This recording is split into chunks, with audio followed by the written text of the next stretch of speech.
Welcome to the bilingual e-lecture series for diploma students.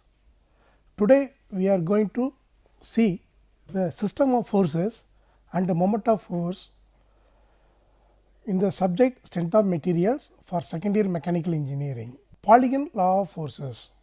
How to find out the magnitude and angle of resultant force. This can be done by two methods, either by analytical method or by graphical method.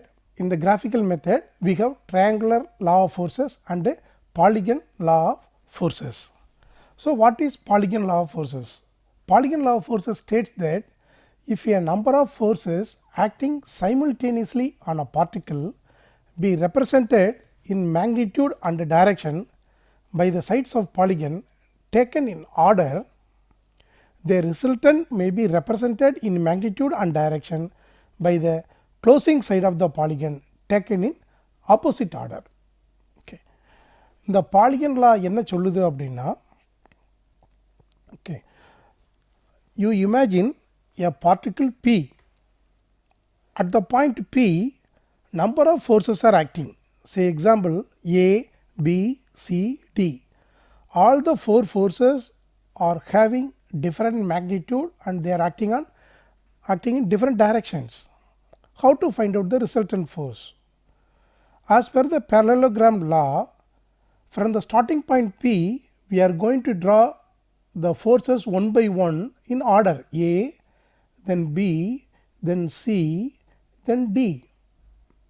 Now we are going to close the polygon because we started with P. This is going to be A, this force. Then we are drawing a line parallel to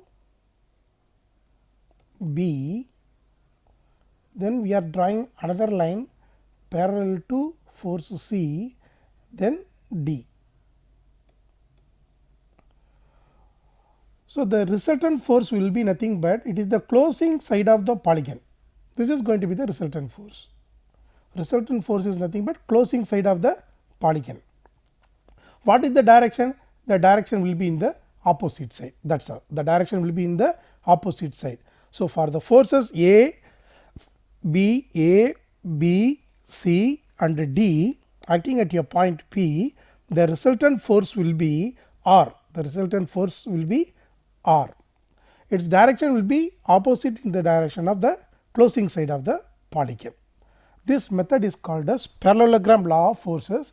It is very useful to find out the magnitude and the direction of the resultant force using graphical method. It states that if two forces acting simultaneously on a particle be represented in magnitude and direction by the two adjacent sides of the parallelogram, the resultant may be represented in magnitude and direction by the diagonal of the parallelogram passing through the point of intersection. This law is called as law of parallelogram of forces. Law of parallelogram of forces or parallelogram law of forces. Here we are having two forces A and B. We are having two forces P and Q which are acting at a point O. How to find out the resultant force? The resultant force is nothing but it is the diagonal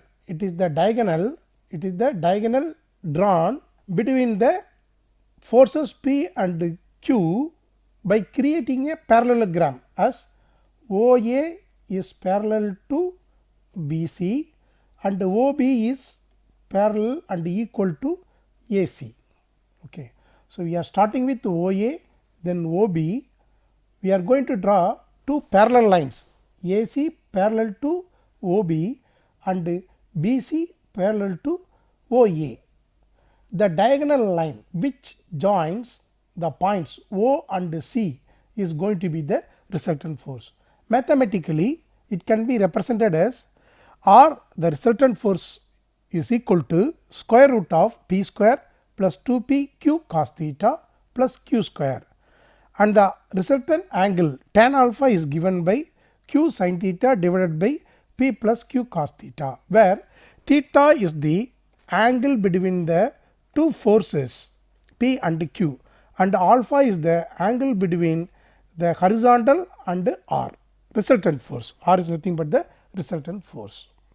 How to resolve the forces? Resolution is the process of splitting up the given force into number of its components. We have one force called as R. It is acting inclined at a point. It is acting inclined at a point. How to solve this one? This force R can be splitted up into its two components, Rx and Ry. So, resolution of forces is the process of finding the components of the force along the two rectangular axes x and y. Okay. Here we are having one single force. In this diagram we are having only one force. Okay. Here we are having several forces F1, F2, F3. So, the components of F along x axis is given by F cos theta. Fx is given by F cos theta. The component of force F along Ox is given by F cos theta. The component of F along Oy, y axis is given by F sin theta. Fy is given by F sin theta. Similarly, we can find out the horizontal component and the vertical component for all the forces acting on the system, and that can be added together to find out the resultant force. What is the sign conversion we have to use for the forces? For the forces, we have to look at the arrow directions. What is the direction of the arrow? Whether it is leftward or upward or downward or rightward, like that we have to look at the direction of the arrow while summing up the component of forces. For the horizontal component, okay, rightward and vertical upward is going to have the positive value. Okay. For a force which acting towards your right and upward is given a positive value, and the forces which are acting towards the leftward direction and towards the downward direction are given the negative value,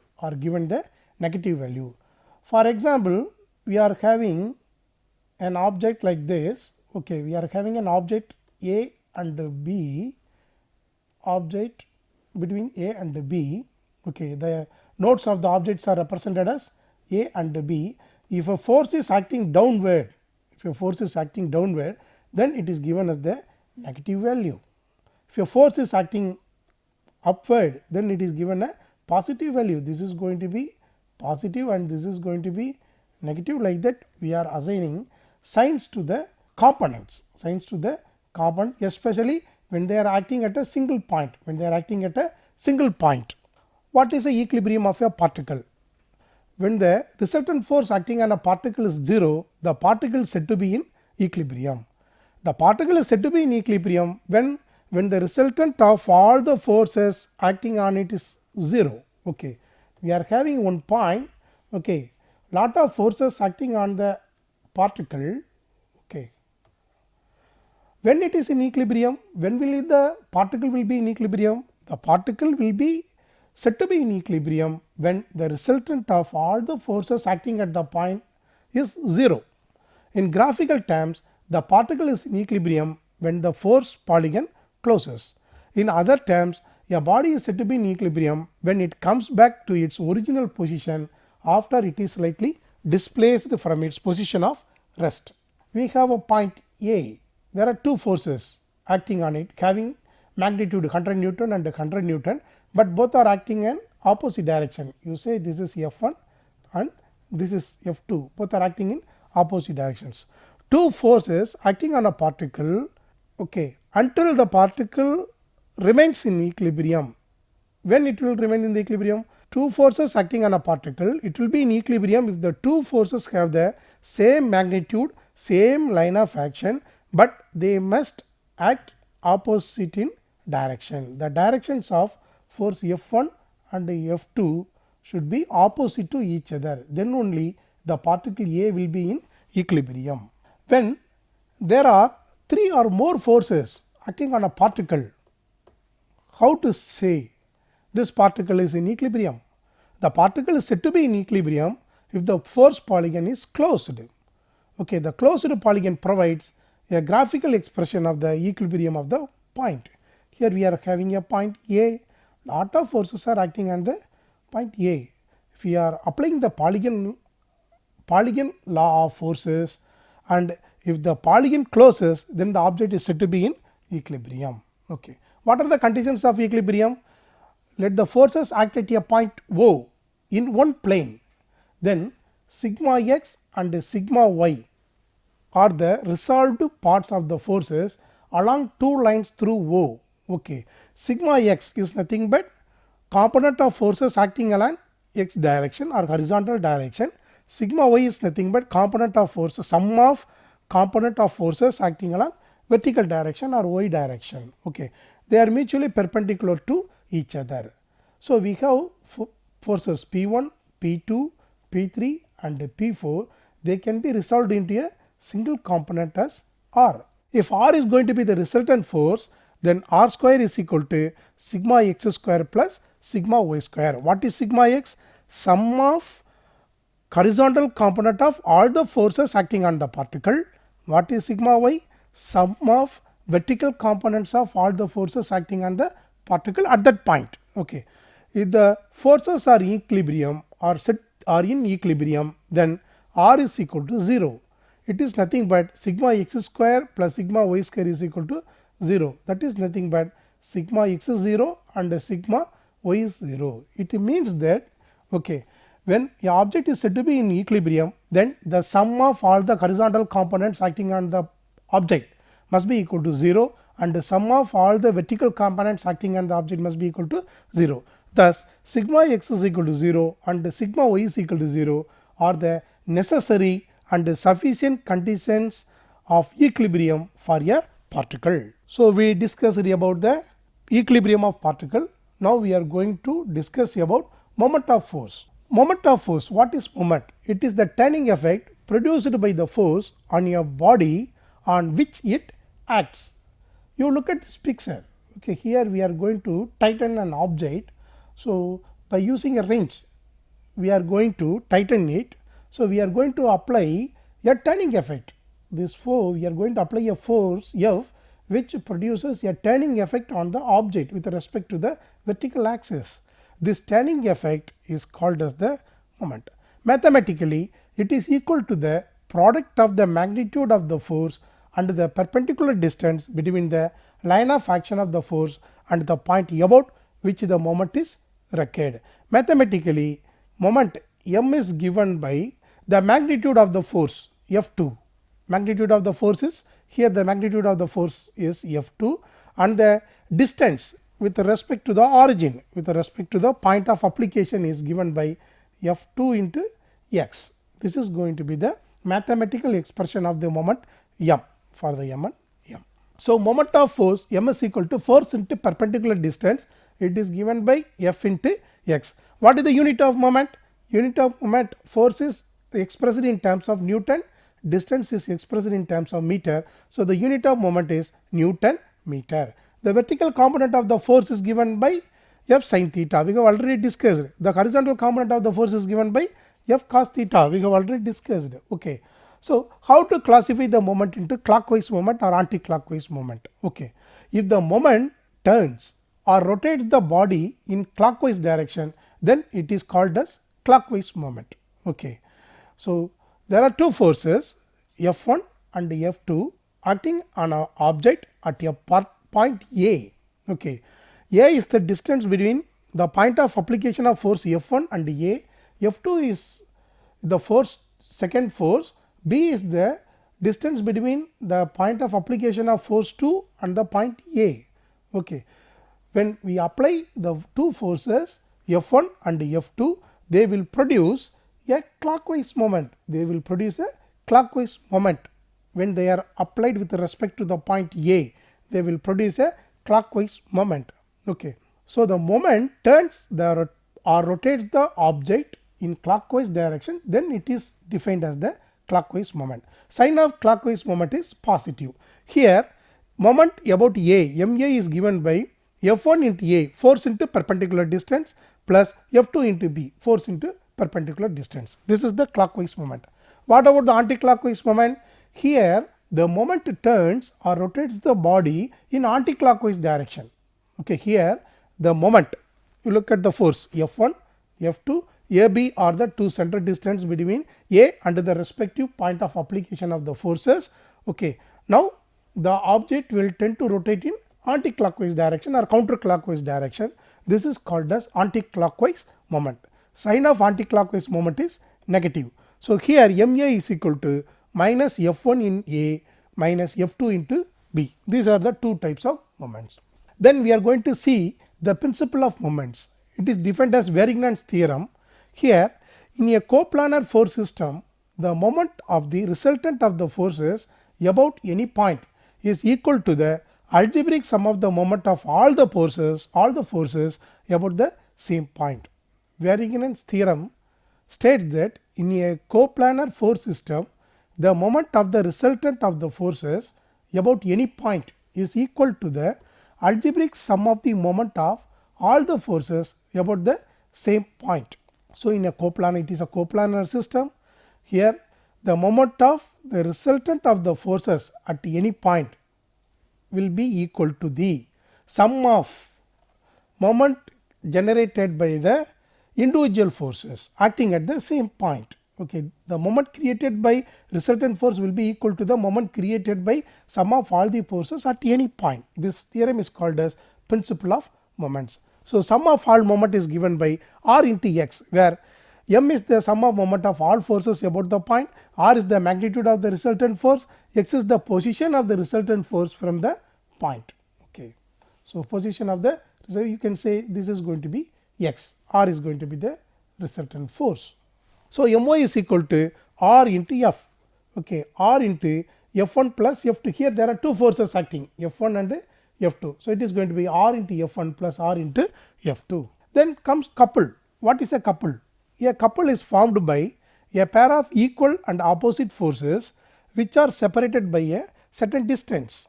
Okay, a couple is formed by a pair of equal and opposite forces which are separated by a certain distance.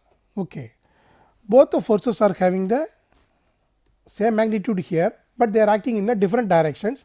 They are separated by a distance x.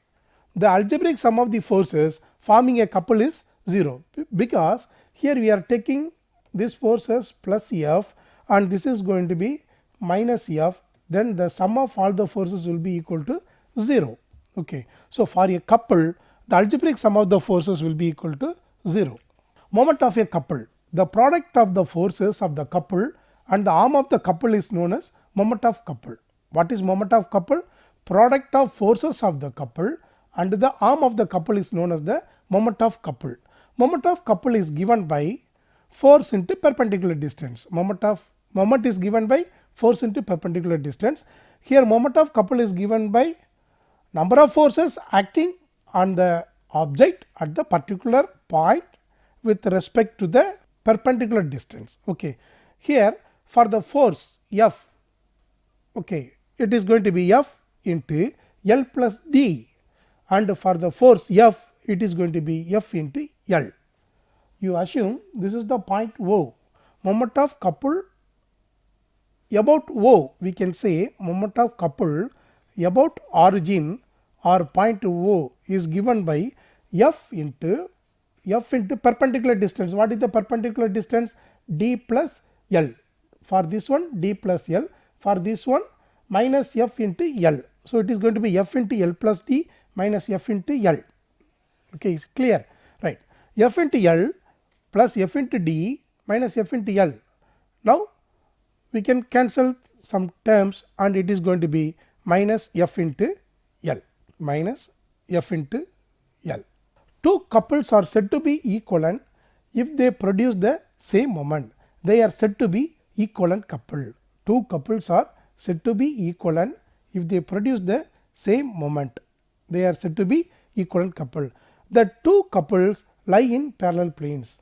What is the condition? The two couples lie in parallel planes. The two couples have the same sense or the tendency to cause rotation in the same direction.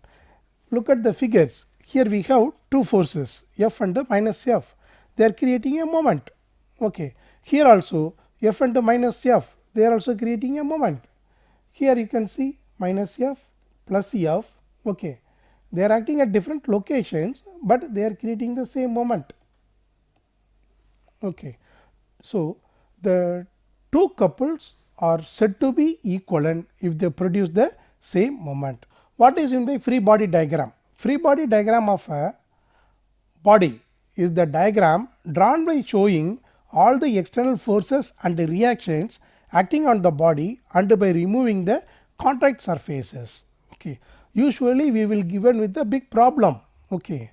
In the problem or in the problem figure, all the environment will come into picture.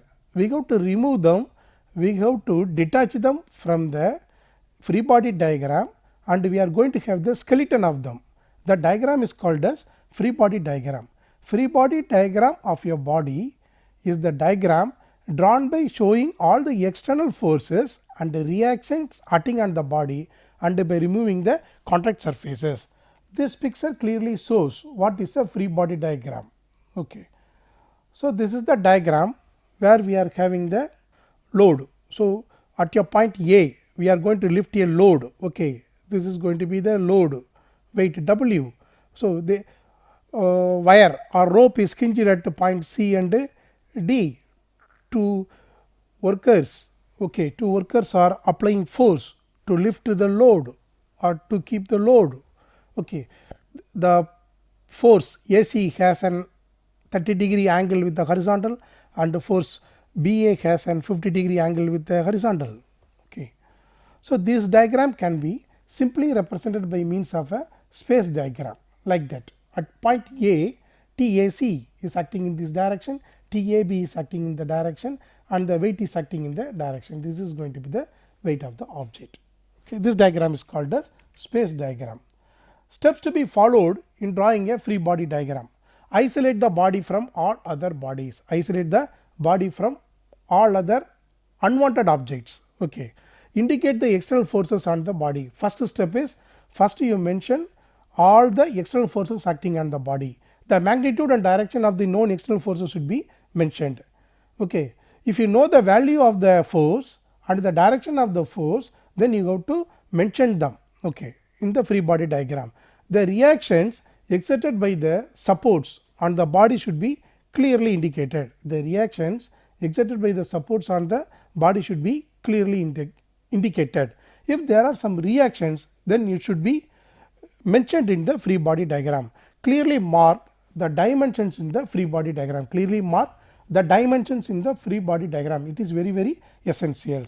So, these are the steps to create the free body diagram. Okay. Then equilibrium conditions for rigid bodies in 2 dimensions.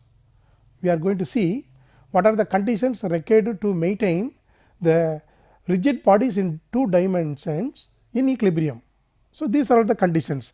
Sum of all the horizontal components of the forces must be equal to 0. Sum of all the vertical components acting on the object must be 0. Sum of all the moments acting on the body must be equal to 0. These are all the 3 conditions to be maintained to keep the object in equilibrium in 2 dimensions. Thus, a body is in equilibrium when the resultant of all the forces acting on the body is 0, including the moment. Then we are going to look at the supports. The 3 main types of supports are roller support, hinged or pinned support, fixed support. We will see them one by one. First is the roller support. What is a roller support? Okay. About this support, the beam can be rotated and moved in horizontal direction. It has force only in the vertical direction.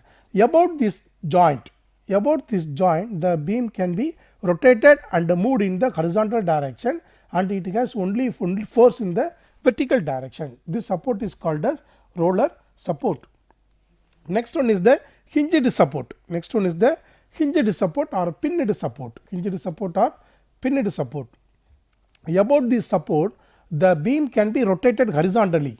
It has both horizontal and vertical force components, but no moment. Okay. About this pin, we are going to rotate it horizontally. Okay. It has both horizontal component and a vertical component of the forces, but there is no moment. For this support. But for the fixed support, Okay, it is a rigid support. It has both horizontal and vertical component forces and a moment about the end and also a moment at the end. This type of supports are called as fixed supports. How to determine the support reactions? We had seen three types of supports. How to determine the reactions at the supports? The support reactions are determined by using the following three equilibrium conditions. What are the three conditions? Sum of all the horizontal components of forces acting is equal to 0. It is nothing but sum of horizontal forces acting towards right is equal to sum of horizontal forces acting towards left. Okay. Then sum of F is equal to 0. Sum of all upward forces are equal to sum of all downward forces. Sigma m is equal to 0. Sum of all clockwise moments is equal to sum of all anti-clockwise moments. So there are three conditions. Sum of all horizontal forces must be equal to 0. Sum of all vertical forces acting on the object must be equal to 0. Sum of all the moments acting on the object must be equal to 0. So with this we come to the end of this session. In this session we discussed about system of forces, how to resolve the forces into its horizontal and vertical components, how to find out the resultant force, then what is a moment, what is a couple, what is a moment of couple, what are the equilibrium conditions to be kept for a particle, and we discussed about the types of supports and what are the reactions that appears in the supports and how to draw a free body diagram. So with this we are coming to the end of this session and we can continue in the next session. Thank you.